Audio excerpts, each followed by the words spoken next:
Okay, let's look at homework 5.4, 5.5, number 10.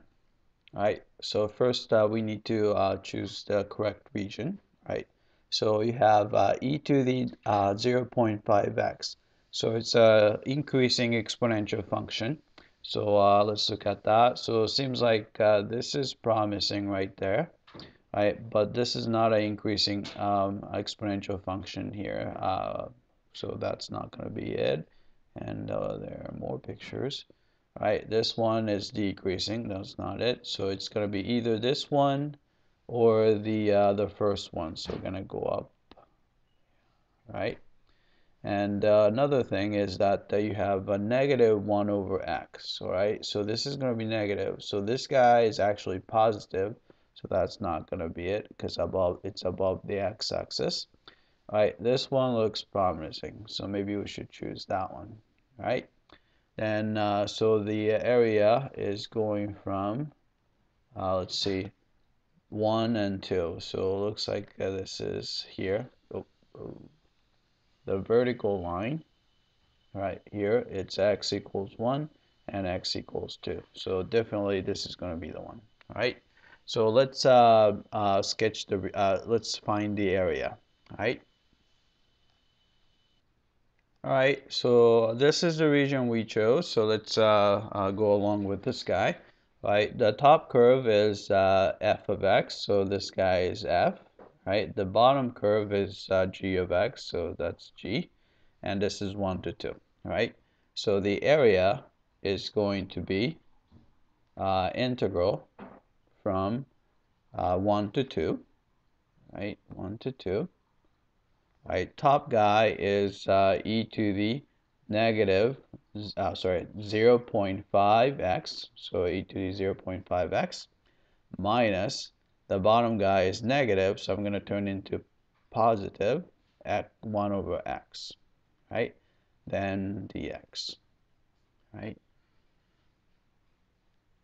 Right, the antiderivative of e to the 0.5x would be e to the 0.5x over 0.5, right, plus 1 over x, so an antiderivative is natural log of absolute value of x, right, and from 1 to 2, right. All right, first I need to explain how to get this guy, right? So if you remember that integral of e to the ax plus b, if you have a linear function, you can always do this. Antiderivative is e to the, just write down the same thing, right? Divide by derivative of this guy, right? So this only works when you have a linear function, right? If you don't like that, we can always use the substitution. So here you have 0.5x dx. Let u to be 0.5x, right? Take the derivative of u with respect to x. You get 0.5, right? Then take the reciprocal both sides. Dx over du is equal to 1 over 0.5, right? Then multiply both sides by du to get the dx is equal to du over 0.5, right? So you can see that this is going to be integral of e to the u, right? Then du over 0.5, right?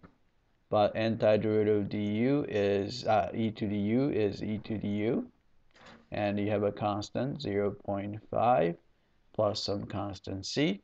So you have e to the 0.5x over 0.5 plus c, right? And which is same thing as divided by 0.5 is equivalent to multiply by 2. So 2 e to the 0.5x plus c. Right?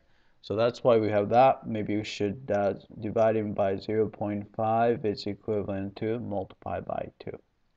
Right? Then plug in the top value. So go back here. So it's a 2 e to the 0.5 times 2 is 1. So it's going to be 2e plus natural log of 2 minus plugging 2 times e to the 0.5 times 1, right, plus natural log of 1, right? But natural log of 1 is 0, so we get, right, 2e plus, actually, I'm going to put these two guys together. There's a 2 here, and there's a 2 there, right? So it's going to be 2 is factored out, and you're going to have e minus, right? E to the 1/2 is square root of e. Then you have plus natural log of 2, right? So that's the area, right? Let's type it in.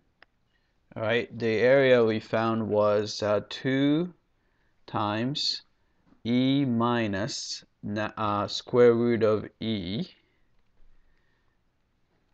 plus natural log of 2. Oops, natural log of 2. All right, so let's check the answer. All right, it came back and looks like we got both of these correctly. All right, that's it. I hope that this was clear.